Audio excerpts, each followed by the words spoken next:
Unfiltered, uncensored, and unapologetic. This is the Retail Warzone Podcast.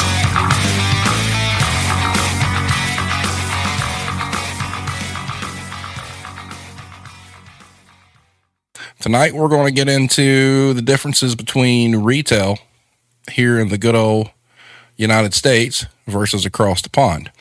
What I'm going to do, Irish, real quick, just for, sake of giving everybody some background. What's up, addicts? I'm going to throw up the cost of living stuff so everybody can kind of get an idea where we're going. I pulled this off. This is all current. So this gives you kind of an idea where we stand financially between the two countries. So cost of living, this thing had the average monthly net salary after taxes. Ireland in U.S. dollars was $29.70, whereas the United States was $35.58. I don't know where that $35.58 comes from, because I'd love to see that. But so overall, average wise, the United States is a higher monthly net salary.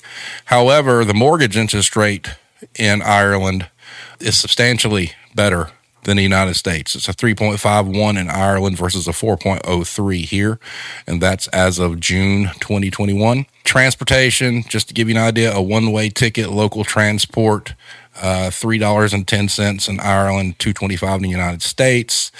Gasoline, $6.34 a gallon in Ireland versus $2.62 in the United States, which we're getting pretty close to $3 here. Volkswagen Golf is around $31,000 in Ireland versus $23,000 here. A Toyota Corolla, $31,000 here. In Ireland, $21,000 in the United States. Utilities, I found this kind of shocking, actually. I figured Ireland might be cheaper, but basic electricity, heating, cooling, water, garbage for a 915 square foot apartment, it's about $177.91 versus $164.76 in the U.S. Internet is cheaper in Ireland, $59 versus $65 here.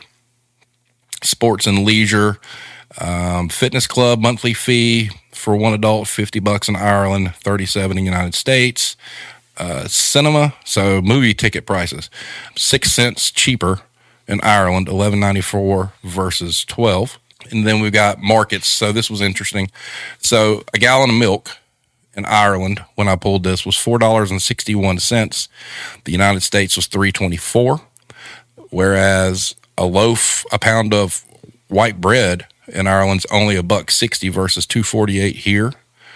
Rice for a pound is 75 cents for the pound in Ireland, $1.81 in the United States. A 1.5 liter bottle of water is $1.62 in Ireland versus $1.81 here. And this, boy, a 20 pack of Marlboro in Ireland, $16.35 versus $8 here. Man, being a smoker, that hurts. And then child care, preschool or kindergarten, full day private, monthly for one child is $1,076 in Ireland versus $937 here. Comparison in like clothing items, a pair of Levi's or similar, $89.60 in Ireland, $43.93 here. A pair of Nike running shoes, mid-range, $95 in Ireland versus $76 here. Leather business shoes, $100 there, $96 here. And then the interesting one was rent. So for a one bedroom in city center. So what is city center, Irish? Is that like just downtown? Yeah, within walking distance off that, the center of town. Gotcha. All right. So it's $14.12 in Ireland versus $13.41 here.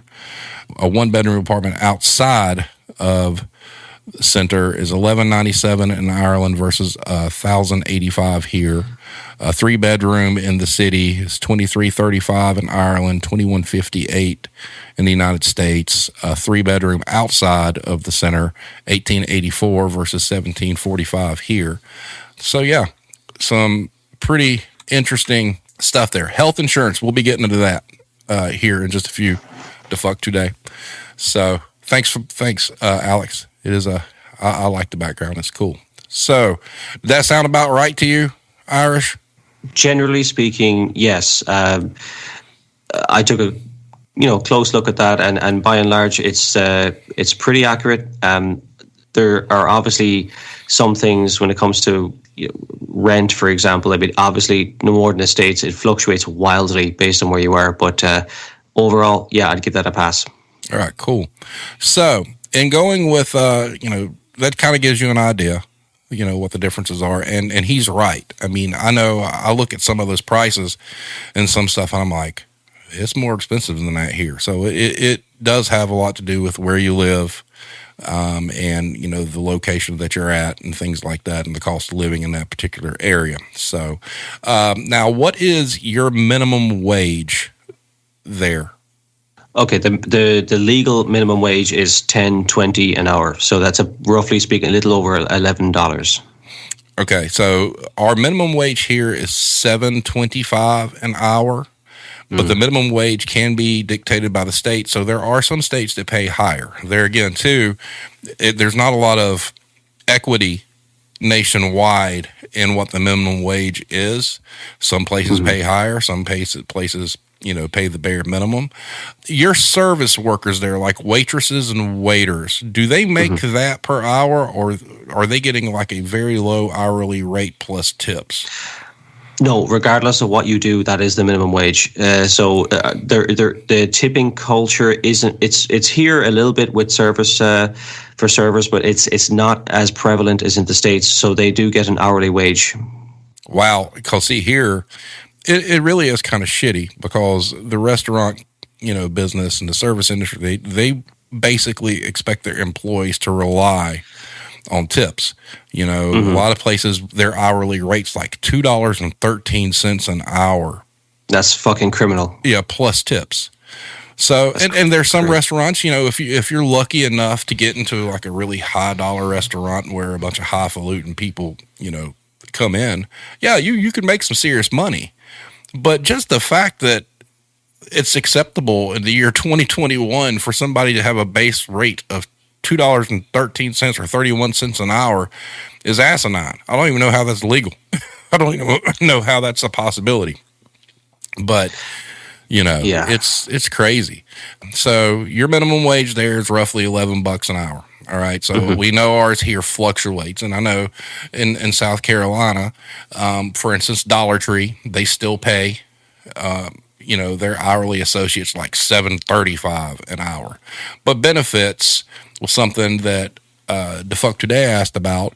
And I actually found this online. It's from I'll go ahead and say it's from the largest retailer in the United States. And this was their breakdown on their pricing for benefits. So they have 3 different plans listed here. There's a premier plan, a contribution plan, and a saver plan. And the costs here are bi-weekly. So for an associate who's a non-smoker, if they're only getting themselves on the premier plan, it's $30.50 every 2 weeks. When you go up in these plans, the actual amount that you pay goes up, whereas the associate only in the saver plan is $67.80 every 2 weeks. And then if they want to go to the contribution plan, it's $172.20 every 2 weeks. And here in the United States, basically what that means is with every plan that goes up in price, your deductible comes down. And but still, when you look at, let's just say there's a lot of people out there, let's say a single mom, for instance, an associate plus children. All right. So the cheapest one, if you are a non-smoker, is $48.80 every 2 weeks. Okay. But your deductible sky high, which means, you've got to pay X amount of money out of pocket for the insurance to actually kick in. So if you want one with a low deductible, $121.40 every 2 weeks. Now, when you start talking minimum wage, though, that money, starts to add up really, really fast. So let's also look at the fact if it's an associate plus a family. And that's where it really, really gets you. If you want decent quality insurance without a high deductible, your biweekly is going to be $311 every 2 weeks. And people talk about, the minimum wage needs to be $15 an hour for a livable wage. When you start taking benefits out of it and stuff, you're not making, squat, because your insurance just takes it out, completely. And I think the prices for insurance here are really, really, out of hand. And this is just for medical. There's also vision and dental is separate. So that's not even wrapped up in to your biweekly cost. So an associate plus family vision is $826 every 2 weeks, which isn't a whole lot. Associate plus family and dental is $33.90 every 2 weeks, which isn't a whole lot. But you throw those two on top of a high premium that you pay every 2 weeks for a lower deductible, you're not gaining anything at all. So it's kind of counterintuitive from a wage standpoint that when you actually do the math for a lot of these places that, you've got families, let's say, you've got a husband and wife, and the wife, for whatever reason, can't work, whether it has to do with child care or something like that, because it's another thing. Child care here in the United States is outrageous. That's why the chart that I threw up with the cost of living is a little confusing, because everywhere we've ever looked, it's much higher than that per kid, almost to the point that there's been situations with, us and others where you've been offered a promotion or a higher job, but when you factor in childcare that you're paying in order to have it, it's not even worth getting the job, because all that extra money you make goes right into paying to the childcare. So benefit-wise, how are you guys structured in Ireland? Okay. Well, in terms of the specifically healthcare, we don't have that as part of tied in with our job necessarily.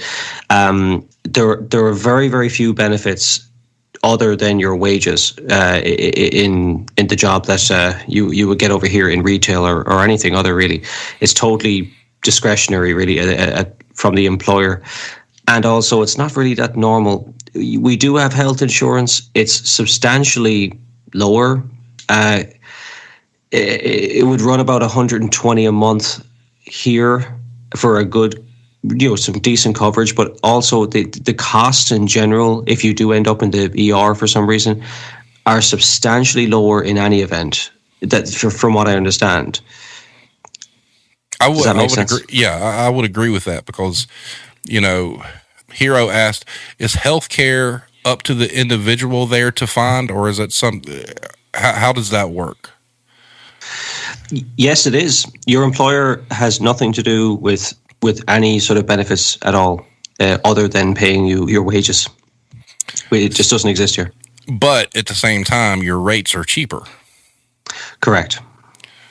And I would probably say that, and that's the thing too. I mean, that'll take me down a whole nother rabbit hole. I still think insurance is a racket overall, because if you're a healthy individual and you don't go to the doctor, you're just pissing money away that you could use on whatever, and you don't ever see any of that back.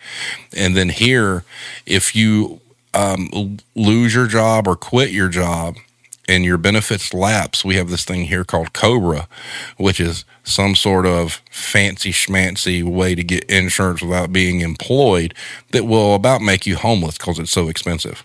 It's really, really ridiculous. Yeah. I mean, I think healthcare in the United States is one of those things that you could do a whole episode on that alone. I'm sure it is, no matter which way you measure it, it is probably one of the most ridiculously expensive things that people waste their money on, because per capita, you guys spend like 2 or 3 times more than the next country on healthcare, and you don't get anywhere near the same outcomes. Now, do you guys have like a government healthcare program? Yes, we do. To be honest, it's the system is split into two here. There's public healthcare, which is open to everyone at any time for any reason. It's not great. There's long queues, and if you need to see a specialist, you could be waiting a ridiculously long time. And there's private healthcare, much like yourselves, it is run privately, and it does function a lot better. But then it just means like the more money you have, the quicker you access healthcare, which raises a kind of a moral issue as well. But right, that's I'd say that's one of the biggest problems, especially in retail over here, with the fact that with the wages being so low and the insurance premiums being so high. It's almost like the system refuses to let anybody get ahead. I mean, it's, like I said, there are situations like the fuck today, she just posted in the chat, can't get better insurance because my job offers bullshit insurance. It will cost an astronomical amount. And that's how it is. And I don't know if you read, the pharmaceutical companies here, there's a big, huge outcry, like, for instance, how much insulin costs. Oh, I did see that. My goodness, that's crazy. Now, I will say, I will give Walmart this. It just came out in the news yesterday that Walmart is getting ready to start selling cheap insulin through their pharmacies. How they're doing that, I don't know. Props to them, because, these are life-saving, things that people need. And, this country is so capitalist and everything's ruled by a dollar. It's not about, somebody living. It's about how much are they willing to pay to live, Yeah, I mean, you're absolutely right. I mean, to tie it back to retail, again, retail workers over here are in no position to be paying for private healthcare either. The difference being, though, is that the result of that is that they have to go for a poor public healthcare system here.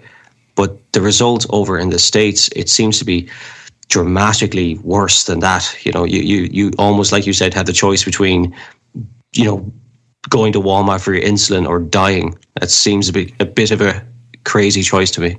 And it's 100% correct. So, all right, let's get on the retail thing. So I know you were looking at some stuff and whatnot. So we'll start with you. Give us your breakdown, about what you think about, the two countries and what you've researched. Okay. Well, you know what? A lot of you will probably be wondering what I have to complain for, because look, you guys you do not come out on top for the most part. That's not to say that retail is good here. By no means is it good. However, you do have, in terms of just the contracts thing, you guys seem to be at the mercy of the employer, in the sense of that, at a whim they can just cut your hours or let you go or whatever else. We're slightly better protected here by law, so the contracts seem to be better.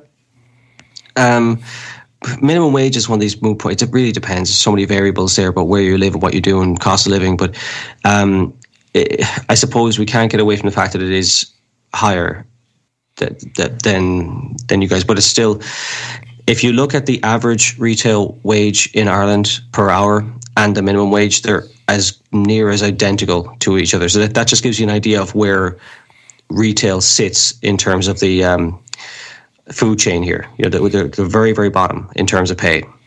Right. Now, Hero just posted, so no at-will employment in Ireland. I don't know are you familiar with that phrase and what that means here?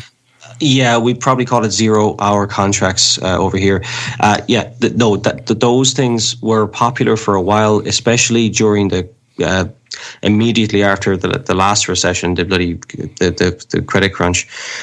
However, they've been phased out and made more or less illegal. It's very difficult to find an employer now that would actually. It is actually illegal to have a at-will contract here unless there is a good reason, and that's quite literally the terms in law. A good, some good. I don't know if it's good reason or something to that effect. But the minimum now is about 15 hours a week, as I think I've said before. Yeah, and that's a big problem that I see here. They use, there's two phrases that they like to use here in the States. It's at will employment or you work in a right to work state. And all that is carte blanche excuse for any retailer or really any company to fire you for any reason whatsoever. If I walked in, I fell and I had a black eye, and they didn't like the fact I had a black eye, they could fire me because I had a black eye, and there's not a damn thing I can do about it. And that's the kind of situation here. And I find it really interesting because, now we've got so many companies over here hollering about how they can't, hire enough people. Yeah. But by God, you'll fire them, if you don't like them. I mean, and that's how it is over here. I mean, and to clarify your statement, I understand what you're saying. Retail's retail everywhere. It sucks. And, and it's like you said, it's not that you're saying that, it's great, but it's definitely less bad. Yeah, that's the best you could say about it. Yeah. No. From everything that I can really see, I couldn't see anything that would make me want to work in the retail in the US more than here. It pains me to say that, but it's true. Well, the thing that, some of the discussions that you and I have had, I think, you guys have some support there that we don't have here. Like you have a limit of shit you'll put up with, especially with like customers and, the Karens and the Kyles and all that other stuff. You guys have backbone. Whereas here, we can have backbone, but they'll use you having backbone as a reason to get rid of you, because God forbid you upset the customer, and I just feel like, even myself, just doing research, others, like I told you about the conversation I had with somebody on Reddit that worked retail in Japan. And the fact that in Japan, retailers hire the correct amount of people to work to keep their stores in tip-top shape. And that was it across the board until a certain very big retailer bought one of their major chains out over there to get their footprint in the country, and they immediately cut like the staff in half. And, so I don't, the problem with American retail, really comes down to, the phrase on the shirt. I mean, it really does. And I know that sounds kind of asinine, but at its simplest form, that's really what it is that employees are controllable expenses. And there's no company out there, I don't care what kind of shit they spit at you, that's all you're ever going to be. And, whereas you guys have these contracts where you're kind of locked in. All right. So, you get a contract over there for 15 hours, you're getting that 15 hours. Right. And correct. Whereas here, these companies have this amazing sliding scale. Like you might get hired full time and you'll get told, oh, full time, it's 37 to 40 hours a week. And you go in there and you work 37, 40 hours a week, and all of a sudden sales go down and they start cutting payroll and they drop you down to 30. Then all of a sudden they get to tell you, oh, well, you only have to work 30 hours to be full time. We've got that kind of shit that goes on here, and it happens all the time, every single day. We've discussed this before. That's, you're kind of unionized, right? No. Not in retail. I wouldn't say we're unionized in retail.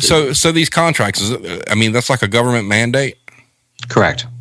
Now, see, and that's amazing in itself. The government saying, okay, you've got these different levels of contracts. So when let's say you get a contract for 15 hours, are you guaranteed that 15 hours no matter what? They can't come back and say, well, we're only going to work you 10. Nope, you're guaranteed. Wow. So, see, we have no protections like that here. None. And yeah, it's sad. When you emailed me when we were talking about this, you're like, oh, well, it looks like you guys get the short end of the stick. We really do. And, I wish I could get more people from other countries on to talk about this so people could really see, for as great as this country likes to, pound its chest, we lacking a lot. Yeah, I think that's correct, and how you treat. I'm not sure if it's true of all occupations over in the United States, but definitely how you guys treat retail workers, from a legal point of view, from protections, unions, and even from a customer point of view, is pretty poor.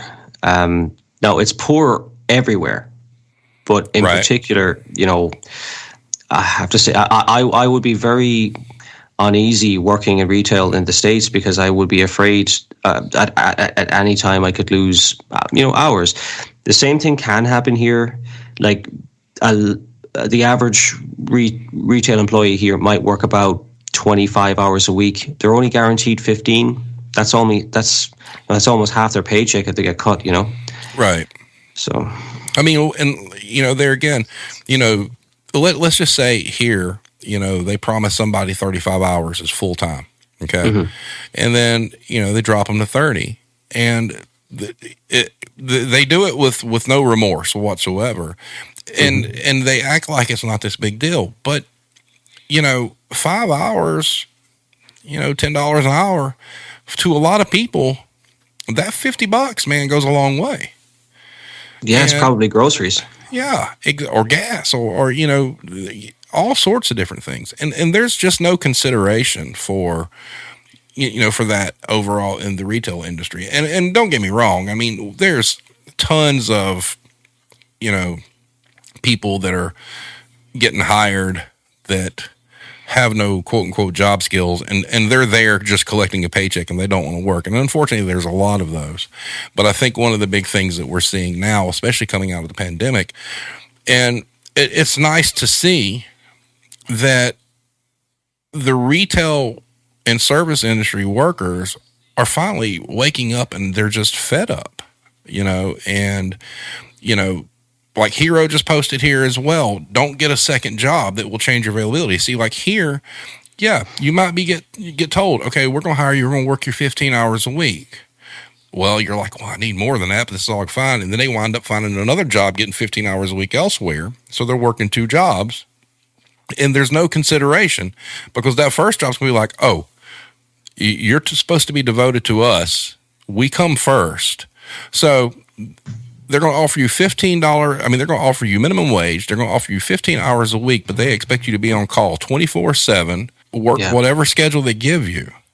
And it's just a snowball effect that causes, I mean, in my opinion, causes, people to become impoverished because you've got to start making sacrifices. And it sounds like a lot of sacrifices that people have to make here that work in retail, they do not have to do that there and in several other countries.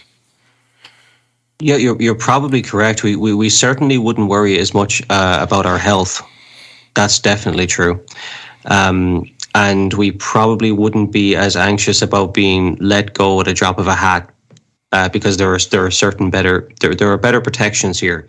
There's something called redundancy. I don't know of an equivalent in the States where after 2 years of employment, if your employer lets you go because the business is going south or you're quite literally being made redundant, they owe you kind of retribution for that. So you actually end up getting 2 weeks' salary per year of your employment if you were to be let go that way. Wow. So how long does that last? So you get 2 weeks per year? Yeah. So if you worked for 10 years, you would get 20 weeks salary if they let you go because you were being made redundant, not because you're incompetent now, but because. Wow. That is amazing. Yeah. There's, to my knowledge, especially in retail, there is nothing like that here. Yeah. Again, I mean, every bit of research that I did led me to kind of maybe I should be quieter in the chat. Well, no. I mean, and that's the great thing about having you on and other people that work in the business, because the whole point of this whole thing is to kind of expose the disparities and what's going on here. And, so that's kind of like saying, hey, look, sorry, we can't use you. Here's basically like a severance. Okay. That's exactly what it is, yeah. Whereas here, it's just, there's all sorts of legal terminology. One of them is reduction in force. They can use as a reason to terminate you. And you don't get nothing. You just get, hey, thank you for your time. Sorry, we don't have anything for you. And send you on your way. And this has been happening to people that have worked for companies 20, 30 years. I mean that's totally unfair because you gave a lot of years to certain companies, and if when they do let you go like that, I mean that's unfair, because you have invested yourself to a degree in that company. It's not your fault it failed. So I mean, you gave up years of your life. Perhaps you missed out on education or whatever the case would be for that, or for whatever reason. You do, like, that's a trick you guys might be missing, in the sense of, like, when you work, you are actually investing in the company, and you're getting very little back from it, or at least less than we do. Not that we get much, but we get more than it appears in the United States. Right. And, like recently we had the whole Best Buy thing over here, where they went in all of a sudden, no warning, and went in and just started just laying people off. Some people were getting severances. Some people weren't. These are people that, long-term career people. And they get told, oh, well, we can't, if you want to keep working here, you got to take this new job and you got to drop the part-time. And no one cared. They have no legal standing whatsoever. Okay. And then what happens is, I know this happened, with me, when I got laid off due to COVID. It was just like, oh, we're sorry, you can file for unemployment. And that's just the excuse. Now the turnabout is everybody's complaining about unemployment, but these companies were using that, so they didn't have to feel bad about sending you on your way. It's just like, oh, well, the government's doing this, you can go do that. And the trust, between, employees and these companies has been shattered. And I don't think it's ever going to be repaired. I would slightly disagree. I don't think it's been shattered. I think it's been exposed.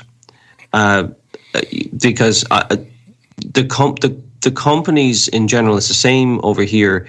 There is a huge disconnect between, their, if they have any values, and their employees. They don't seem to kind of respect the fact that their employees are their own representatives, and they can and will try anything and everything to minimize the cost of wages, hence controllable expenses. And they don't seem to value the employee outside of merely keeping the shelves stocked, And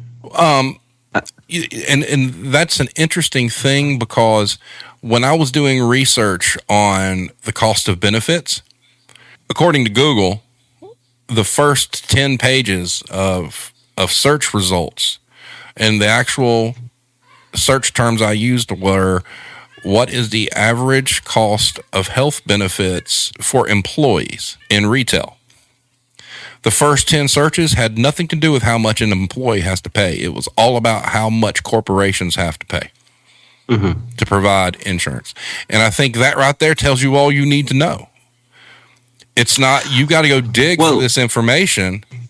And, it's not about the little guy. It's not about how, your employees, how much they have to pay.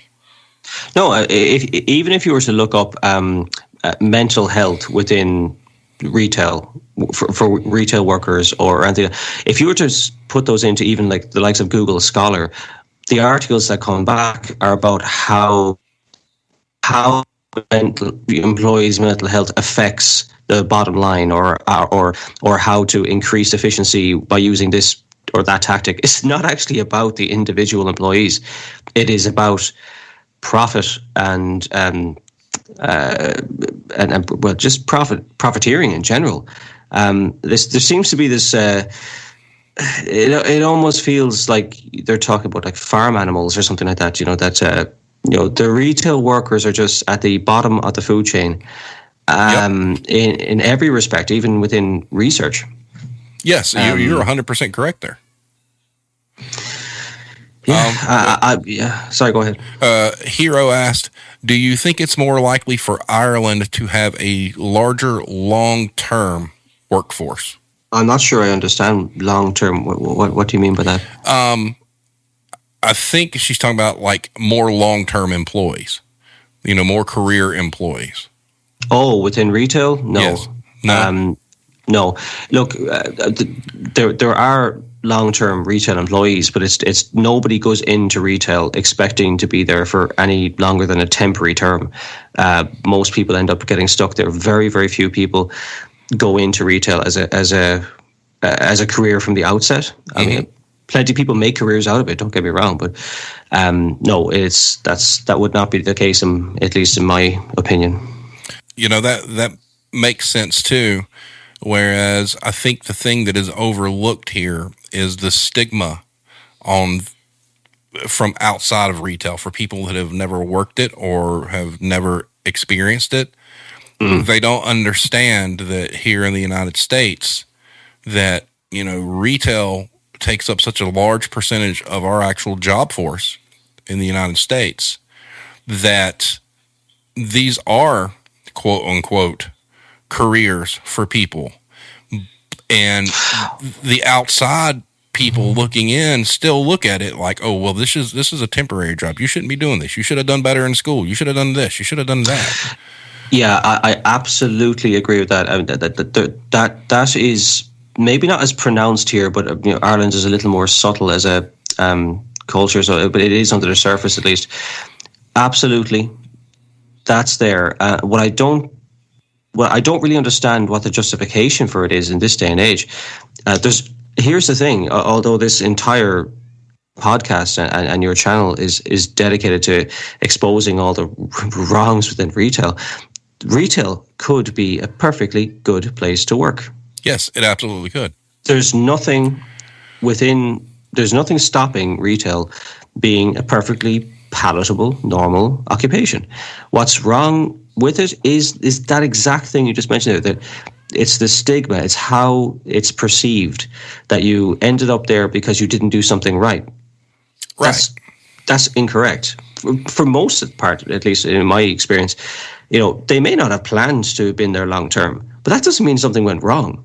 That it may have suited them for long enough, and then they were good enough, and they got a supervisor's job, or maybe they just enjoyed it. Or, yeah. I mean, I think most of us that have been in it for a long time, there was something that we enjoyed at some point. But then what happens is, as you get more intelligent, as you get older and you stay in the business, you start to see the seedy side. And that's when you realize that, all the things that you enjoyed about it, or that quote unquote brought you to the dance, these companies exploit. And, all these people that complain about retail workers and I would just love to know who the hell these people are. I mean, are these people who have never worked? Are these housewives or living off their husband's money? I mean, it's just, to me, you're right. It could be a good job, but the problem is there's no support for the workforce because they will bend over and kiss, whatever customers ask just to keep them happy, and not even defend their workforce. Absolutely, that's 100% true. And a lot of companies over here have followed in your footsteps in that respect of taking the customer is always right. Literally, I mean, it was a fucking marketing campaign, for Christ's sake. It wasn't supposed to be literal, and they are obsessed with getting the most positive reviews possible, as if they really mean anything. If you look into company reviews, if anyone really paid attention to company reviews, nobody would ever subscribe to any telecommunications provider, because they all have 1-star reviews across the board. So that the companies have bought into this thing that basically allows the small percentage of customers that make your life difficult to a free for all. It's just they can pretty much do as they please once they don't break any laws, and to humiliate somebody or belittle people. If they so wish, and they're just sociopaths. I mean, they're in every society, but like very few occupations give them a kind of an open welcome to come in and do as you please. Right. And I think it's extremely tone deaf for all these corporations because you and I both know this, from retail hell, from, all the different places on Reddit and all the different, employee reviews and whatnot. There's millions and millions and millions of retail workers that go online and tell these horror stories about the treatment that they get from the customers, the general public, the corporations and whatnot. There's all these voices screaming, and the corporations just aren't listening.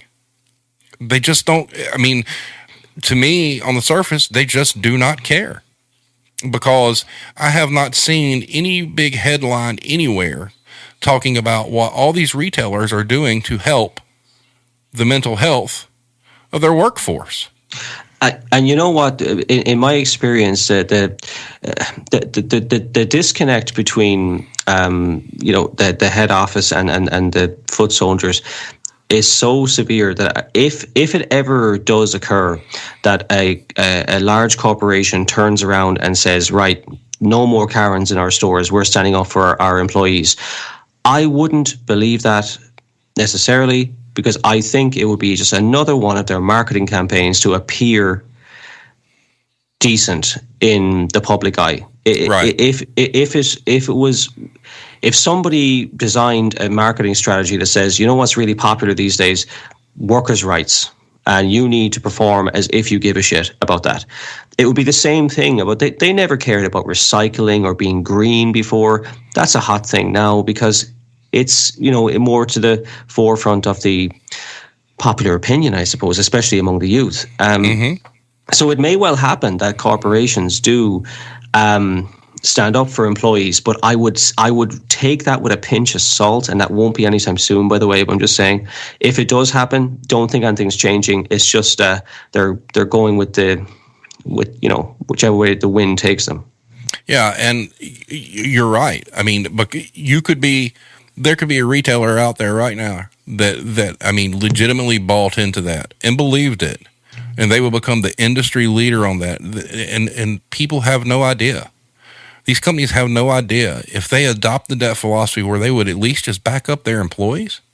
Yeah, I mean, just back them up. Don't give away the farm. You hire and you train these people to do things. And the amount of stories that are out there about corporations turning their back on employees who followed policy to a T is insane. I think that it wouldn't, in my experience in a few of the former retailers that I've worked for, it would have been a lot more bearable, like the Karens and the unsociable hours and this, that, and the other, if when the occasion happens that I needed backup, I got it. But most of the time, if it was a Karen, for example, they got lip service, and occasionally they got actual refunds when they weren't allowed them or shouldn't have been allowed them. And they often, in a few cases that still piss me off to this day, years later, they ended up getting things like gift cards. They literally got rewarded for throwing an adult temper tantrum. It's, and I don't know what the answer is. I mean, that's, we kind of had a discussion about this on the way home, talking about, I mean, the wheels have come off the wagon. It's like, what's it going to take to get back to, decency and people treating people, with respect? Because it's just so far gone now that, these retail companies they're enablers. They're complicit in how, I mean, they really are complicit in letting society just spiral out of control, because they're letting people just act a fool and, not taking up for their employees, not checking on that employee who got yelled at that went and hid and cried in the freezer, or the employees that are depressed because, they already have a bad personal life, and this customer comes in and just berates them, and this kid thinks they're doing their job perfectly, and they actually were, and their boss tells them that, hey, you could have handled that better. I mean, I just don't know what it's going to take, and I don't know if it's ever going to get fixed. I don't think it'll be an easy fix. I think it will in a way, it might be happening almost organically because of the popularity of things like the Karen memes. Because I think that the generation coming up just are not as bad. They understand that things a bit differently. They understand that you didn't end up in retail because you flunked out of college or because you weren't smart enough to get into college. They understand that there's a million and one reasons why you might have ended up in any job. And for whatever reason, in the past, retail was looked on as this temporary juncture to which if you stayed for too long, it was evidence that you failed. Is not, and that's a cultural thing, and it's really fucked up. I don't know why it really stuck, but it seems to be the general attitude of a bygone time.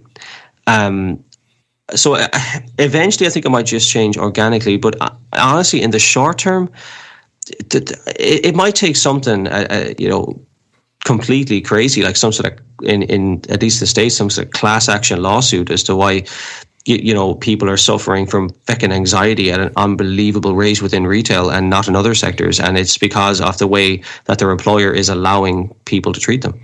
Right, and that's a brilliant point. I don't know how it is in Ireland, but I can tell you here, the biggest problem is retailers have no accountability. Correct.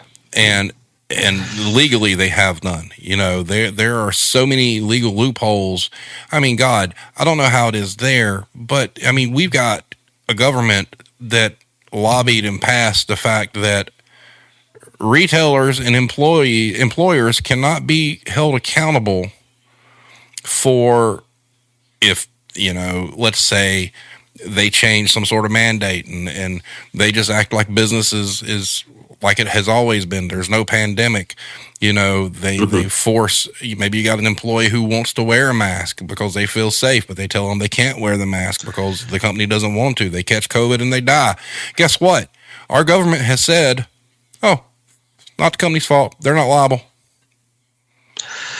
Well, I mean, that I would love to know if that would pass your own Supreme Court, because at the end of the day, I mean, I think all employers should have a duty of care to their employees, not just the bleeding obvious of having illuminated fire exits, but also like down to the mental health level of ensuring that your employees are within, as best as you can, you're providing them in an environment where they're not exposed to things they didn't sign up for. I mean, right. I mean, the mental health thing's huge. We've talked about that a lot. Huge. I mean, huge. I feel like it's a huge failure here in the United States. There are no protections for retail employees, whether you're an hourly or you're a manager. Your mental health don't mean shit. What they'll do is they'll hand you a little piece of paper saying, here's the employee assistance hotline. If you feel stressed or blah, blah, blah, you call this person. And they feel like, send you out a pamphlet or something. Yeah. They feel like, hot damn, we did our part. No. And they just, because if they really cared about these employees, mental health, they'd put a stop to a bunch of the bullshit that they make these employees put up with from the customers that come in. Well, this isn't retail specific, but it is now the law in Ireland as of April the 1st this year that you may not be contacted outside of your working hours, your normal working hours. So you don't have to answer emails or phone calls. You are legally not allowed to get into trouble for that anymore. Whereas before, which is, to be honest, it's going to be very difficult for me to actually adhere to that. I am trained so hard to wake up in the middle of the night and answer a phone call, no problem. But it's actually now they're beginning to take it a little more seriously here, and I think it's actually the EU law as opposed to Irish specifically. But they are taking mental health a little more seriously now because it's such a pandemic. I agree. Now, in speaking with like your employment contracts and whatnot, let's touch on this real quick. Time off. So let's say you're a full, like how many days off does the average employee, like personal days, stuff like that, do you get? Okay. So do you mean like holidays now or days you can just call in? Like paid time off. So it could be holidays, like, Like for instance here, like vacations, you know. Okay, 4 weeks per annum. And that's out of the gate. Yes. If you're a full-time employee, it's 4 weeks per annum. And do they put on any restrictions on when you can and can't take those? Yes, that is at the company's discretion. Yeah. Right. Now, do they expect you to take those days, or will they try to pull something funky? And if your year is almost up and you haven't taken them, do they pay you out, or do they roll them over? You can roll a certain amount of them over, but it's fairly restricted. They legally speaking, you are supposed to take your vacation period, but in reality, especially among the smaller employees or employers rather, I wouldn't be surprised if a lot of them were just paid off. But the ones that are being kept have large HR departments and stuff like that, no, they would make you take your annual leave. Are you frowned upon for taking it? No. Whereas here, let's say you're a manager, all right, and you're moving to another company and you get hired salary. Most of the time, you get 1 week's vacation. And on your third year there, you get 2 weeks vacation. And it is frowned upon anytime you take any kind of time off. It doesn't matter what it's for.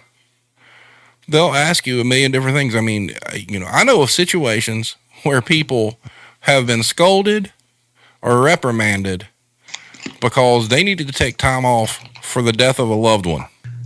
That's hard. That's hard to listen to.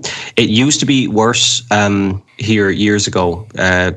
It has gradually gotten better. Like for example, I took 4 days off for my own wedding. Okay, that was no one really took any notice of that. It was fairly a normal thing at the time. But in terms of being frowned upon, if someone took 2 weeks for their wedding, I don't think anyone would really begrudge that as such. No. But these days, I think they are taking the mental health thing more seriously because look, what is the benefit, by the way, of doing it the American way, if you like? Like, someone that gets 1 week off in a year is someone that's not very productive. Right. It's the same thing of like employers that are just, they only want you to take a 30-minute lunch break at a 12-hour shift. You realize you get far more productivity out of the person if you gave them 4 30-minute lunch breaks in a 12-hour shift. Really, it's not that difficult to understand. If you're rested, you come back better. They just seem to not really be using their head in that respect. I have no idea why you would only get such a pitiful amount of time off. Because if I were the employer, I'd want you to be productive. I'm not counting how many weeks per year that you work. I'm counting how productive you are. So right. if that means giving you more time off, as counterintuitive as that might sound, that's the right thing to do. Well, like here, mostly in retail, like the Fuck Today just posted, typically our blackout period, you can't take a vacation between October and February. Oh, yeah, I'm not going to lie to you, that's pretty common here too. Right. And obviously, part of that makes sense because, fourth quarter, Christmas. And I think anybody who signs up for retail management, that. But the fact that, you start out of the gate with, 1 week, and you what happens if you have an emergency and you have to take the week? And then let's say you start work in January and you've got till next January to use a week. You're there in March, something happens, and you have to take that week. And you work from, April to January before you get any more time off. And, it's one of those deals where, personally, I feel like, if you're a store manager, personally, I feel like that it should be mandatory that the week after Christmas, retailers make all store managers take that week off. I think that should happen. And then the following week, you could rotate, the next salary manager can take, the week off or whatnot. But that's not how that works here, because you come through Christmas, you get your ass completely kicked, and then you got to turn around and get ready for inventory, which is normally in January or February, which is another stressful situation. and you're getting beat up by these district managers and regional managers who give two shits about your mental health and your physical health on top of that, and will work you to death or fire you. I mean, there's no leeway. There's no break.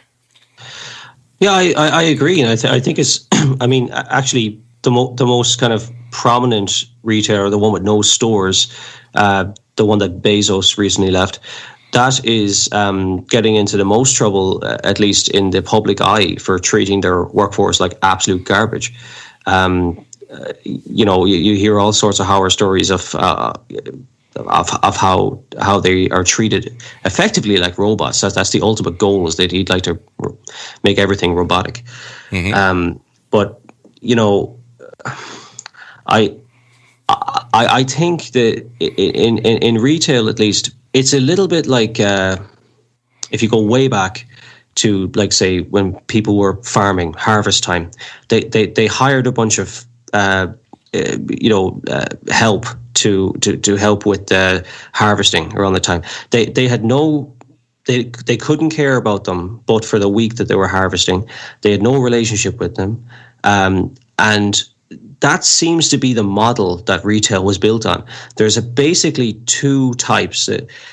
The normal retail employee, the everyday cashier associate, is treated in such a way that they're expected to be temporary. They don't invest anything in you. They treat you like garbage. They don't even learn your name half the time.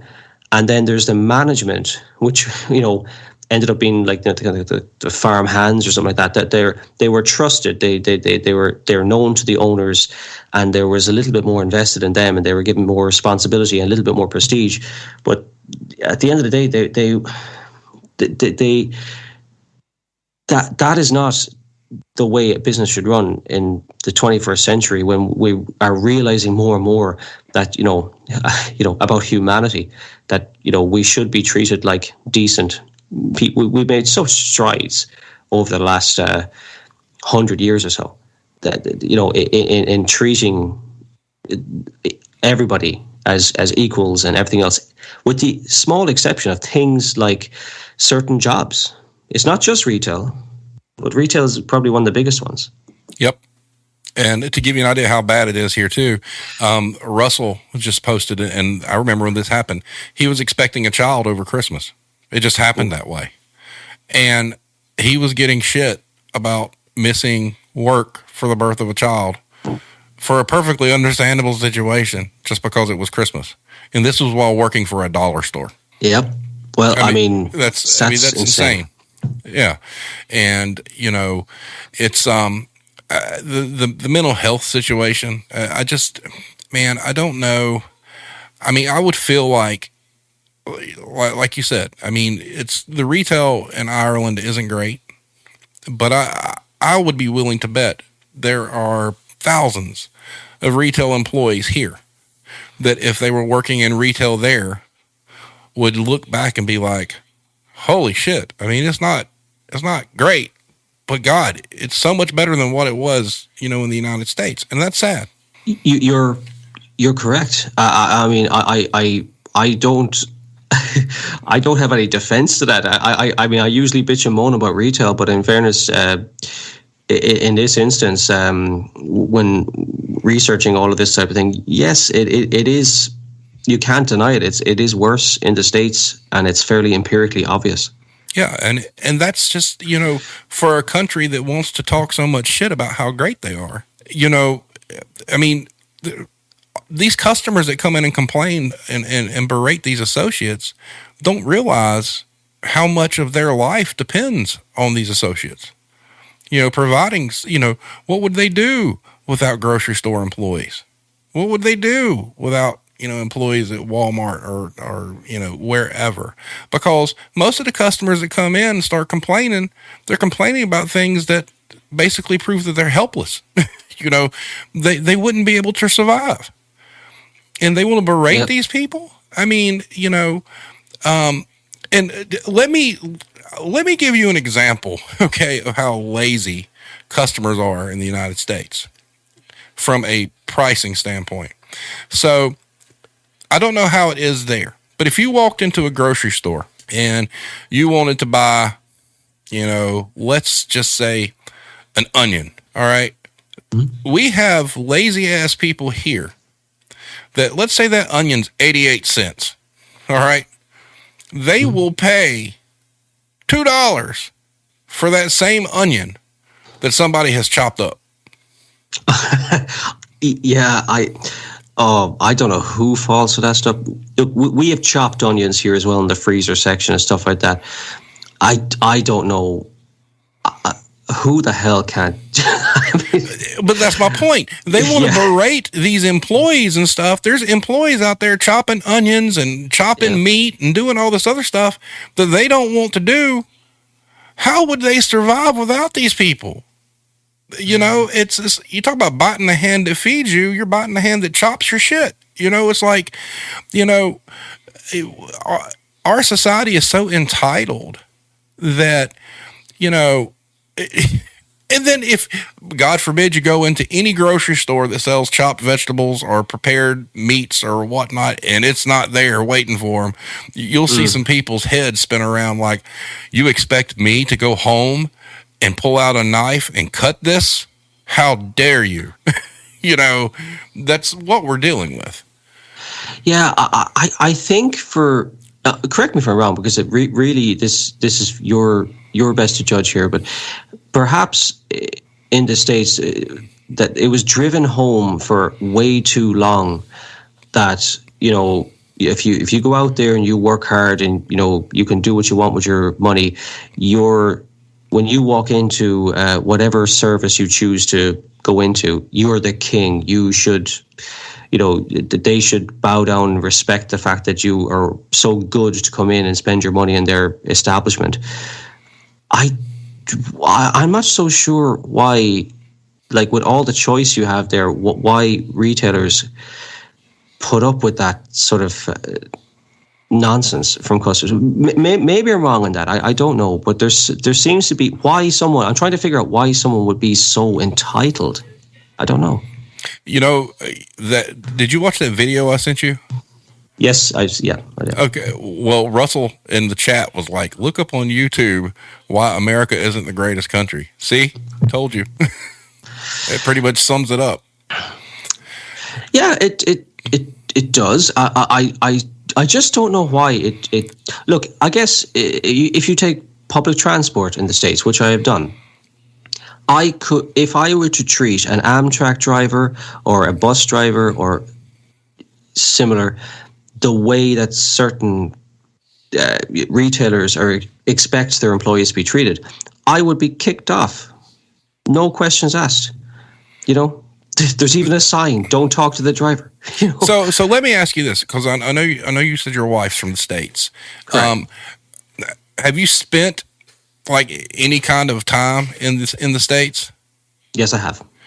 And let me just ask, where would you rather be, the States or in Ireland? I would rather be here in Ireland. That's pretty much what I expected. It's as much and all as I love the States. There is some fantastic people. There's some great opportunities, but honestly, I think one of the reasons why I work as much as I always have, I've always done more of my hours of this, is because I'm afraid of being unemployed. I'm always trying to do as much as I can to impress the people above me so I remain in employment. But in the States, that's a real worry. I really would worry that I could be doing just as much as I am doing here, but in a whim, I could become homeless. Correct. And you made a statement a few minutes ago that I wanted to touch on that makes sense. You were talking about, you're kind of brought up to believe that if you work really, really hard at what you do, you can succeed and you can be successful. Now, the sad part is that's not true across the board, because there are plenty of people who work really, really hard in retail and have for many, many years, and they're not getting ahead. They're not getting that same benefit. They were fed a lie for years that if you work really hard, you can achieve great things and have the life that you want. But in this country, that is not true for everyone. Yeah, you're right, and it's not true here either. You can work very hard to be quite talented, and things still don't work out all the time. But one thing I might add, and correct me again if I'm wrong, I think that we can agree that retail has gotten, as a profession, worse over the last 30 years rather than, it hasn't stayed the same. I think it's gotten worse. I agree with you because I've been in it for 30 years. You're 100% on point. Yeah, like for even just the take-home pay, for example, just you've mentioned inflation a few times in the podcast. If you look at your average salary if you worked 20 hours a week 30 years ago in retail, that paid for more shit than it does today. Correct. And I had posted a chart on some brilliant brain trust at some magazine posted on Twitter that the price of her Chipotle bowl was going up in price because of government handouts. And somebody that follows me on Twitter sent that to me and said, "Did you see this shit?" And so I pulled up this chart that shows wages versus productivity through the years. And so basically what it is up until about, I think it was the mid 70s, up until like right around 1980, wages and productivity were running neck and neck. There wasn't a big disparity. But from then until now, wages started stagnating and going the opposite direction while productivity was going up. So what's that showing is you're expected to meet that productivity but not get an increase in pay. And, that kind of nonsense, when you go back and you talk about how it was 30 years ago, I've said numerous times that, I started in this business when I was 18. I'll be 51 in August. And, I've watched society change, and not in a good way, during that time frame. And it affected retail because I'd say, from the time I was 18 to probably about 25, 26, it wasn't too bad. It was all right. People were much more respectful. People were more respectful to employees. You'd see somebody walk all the way across the store with something that they decided they didn't want to buy, and they would turn around and take it back and put it right back to the spot it went to. But I just watched the wheels come off in like slow motion in 30 years. It's gotten so bad. And even back then, the money wasn't great, but I feel like the way you were treated was different too. Hard work was rewarded, especially if you were an hourly person. It was kind of the same, now, but there was a little bit more benefit to, hey, you want an extra 5 hours. That built a relationship with the manager that was giving you those hours, and there was a payoff to that. Whereas now, do you want to work 5 hours and you say no, you're scum of the earth, but you're right. It's gotten worse every single year. Yeah. So, I mean, that's kind of the overarching theme of tonight, and I think in general your channel as well, that, it's become a war zone for a reason. It was probably never ideal, but I think you were more respected, decades ago for doing it because it was just seen as someone's working hard to put some food on the table type of thing. And I think over the years it's just become this. I don't know why the perception became that it's for people that failed at something else. It's not really, It's not, most of the people I've met in retail, they probably didn't plan on staying there long term, but it did suit them for one reason or another. Yep. And they got something out of it. But now, honestly, like the newer people coming in just can't wait to get out. They're the most temporary. If the employment situation was better, they would be gone in a heartbeat. I mean, I sent you a link there not too long ago about the unemployment rate in the under 25s over here is absolutely shocking. I can't remember exactly what it was, but it's something like 60%. I believe that kind of goes back to something a point you made earlier, was the newer generation coming up has gotten wise to it. Yeah. And I think so.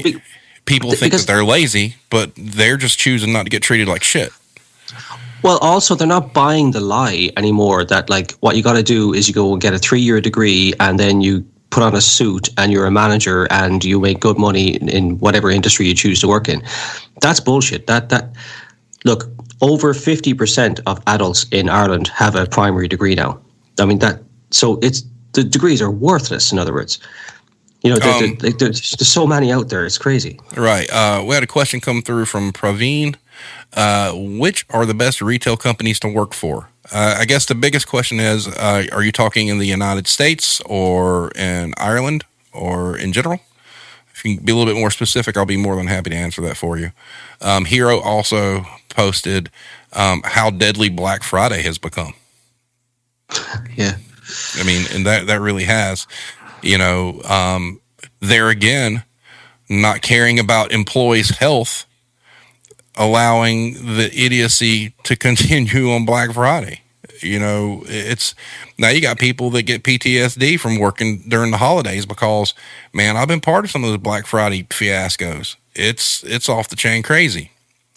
U.S. companies, you know, to give you a rundown, I've worked in the drugstore business, mass merchant retail, music instrument retail, discount retail, clothing retail. As far as people I know in the business and whatnot, U.S. companies, as far as who would be the best to work for, is a little subjective. As much as I didn't enjoy working for this company, I do believe the TJX corporations do a little bit better job, at least with their hourly employees, rewarding them, judging from what I've seen. I will tell you that if you work for like a dollar chain, you're not going to get anywhere fast other than worked into the ground.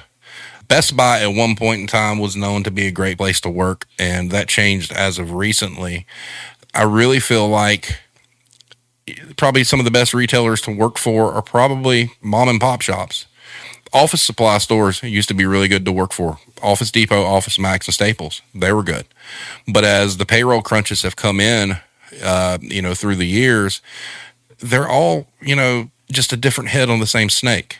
There's not anything out there that's, blowing up, getting glowing recommendations as a great retailer to work for. I could see where if you're passionate about something, if you're like, for instance, working in music instrument retail, if you're a musician, that is probably a job that, you would love. You'll be able to overlook all the little issues that most people would hate. Or if you love pets, working for a pet, like PetSmart or something like that's probably great. I think the key to it all is the retailer that's going to treat you the best is going to be the retailer that you're most passionate about what you sell. If you love fashion, working in a clothing store might be okay for you. And just because you love fashion, you kind of overlook all the other stuff. But, it really is subjective. I don't think there's really a good one right now. I think, everybody's still reeling from the pandemic, and employees are on the short end of the stick for that. But, smaller chains, anything that's not, you don't want to get anything sales related, that's for sure. That'll drive you nuts. But I would suggest do your research, go to Glassdoor. You'll see all sorts of reviews or whatnot. But I think you'll find that most of all the big retail chains aren't real well thought of. So the smaller companies are probably the best ones to work for. And having said that, we're at an hour 20. What time is it there, Irish? 2:20. Jesus Lord. I appreciate your dedication, sir.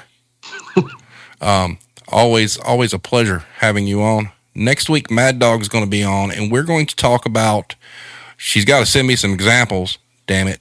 We're going to talk about, like, politics, not as in, like, Republican, Democrat, that kind of stuff. Politics and different policies that basically affect, like, supply chain. The things that, because certain politics and things like that, certain companies can't sell certain things, So we're going to kind of dive into that. She's going to send me some examples and whatnot. Costco. Costco is one that I will say there hasn't been a lot of negative press about Costco. That might be somebody to check out, to be honest with you. And I've actually known a couple of people that worked for them that had really, really good things to say. They're a very guarded company, and I think that they are one of the few that have always paid their employees very, very well. So it's probably a good one to check out. Hero says everything is made in China. Yeah. Well, I mean, true, stuff's made in China, but there are different things that, keep stores from getting, filled. So we'll see what Mad Dog's got for me, and we'll dive into that. As always, it is wonderful having Irish Connection on. I love having him around. It's great. Something I want to do. All right. I don't know how I'm going to make this go viral. I would like to. So we're all aware of the shirts. Okay. I want to have a shirt that has the Retail Warzone logo at the top, and then has the employees are more than a controllable expense on the front with it as well. And I want to get people to go stand in front of the retail establishment they work for, or one that they despise. Maybe stand with an associate. Get your picture taken, send it to us. We're going to call it the Warzone Challenge. That's what we're going to work on here. I think that would be a lot of fun. I think it'd be cool, and it'd be a great way to spread the word. Like I said, there's a shirt in Ireland. There's a shirt here. There's a shirt in Philly. You people need to get on the stick and go get a shirt. There's not a lot of profit in them, so it's not like I'm making money hand over fist. It's like a buck profit. So, hashtag Warzone Challenge. Praveen asked, what are some areas you think the media should cover more in retail? Ooh, Irish. Wow. I suppose a little bit of everything that we speak about. The mental health of employees. I'll go for that one. I agree. I think mental health and employee treatment from the general public, I think, should be the two most important things that the media should cover, period. Because people have to the media is a very powerful voice. The media has the ability to show the humanity behind retail employees and what they put up with. It's not an easy job. There's a lot of people that badmouth these people that work in retail that would not be able to stand a week in that job. It is hard. 100%. And, you might see that 17, 18-year-old cashier that, this is their first job. It's easy. No, it's hard because they have to put up with asinine bullshit. They may have grown up in a loving family who have taught them treat people like you want to be treated, and they don't see any example of that all day long. They just get beat to death. So mental health and employee treatment, period. That should be all over. I would talk to any media person ad nauseum. I'm sure Irish would too. I'm sure Mad Dog would, Hero. We would go in on it. I'd love to be on some whatever show and just rant and rave about how, retailers are letting their employees just get walked on like floor mats, and it's just uncalled for. They shouldn't. So, Defuck Today says, we don't make the rules at the store, we just enforce them. Yep, exactly. Verbal abuse in retail. Everybody remember hashtag Warzone Challenge. That'd be cool. Irish, thanks for being on. We'll let you go get some sleep. Everybody, we will return Monday. Misfit Lounge. Praveen, thanks for being here. Thanks for joining the chat. Hope to see you next time. If you haven't subscribed, go right ahead. We do this every Wednesday night. We have a forum where if anybody wants to be on the show as well, you can fill that out. All the links are in the description. And having said that, Irish, thank you for being on. You have a good night, sir. Thank you. Thanks, everyone. Good luck. All right, everybody. We will see you next time.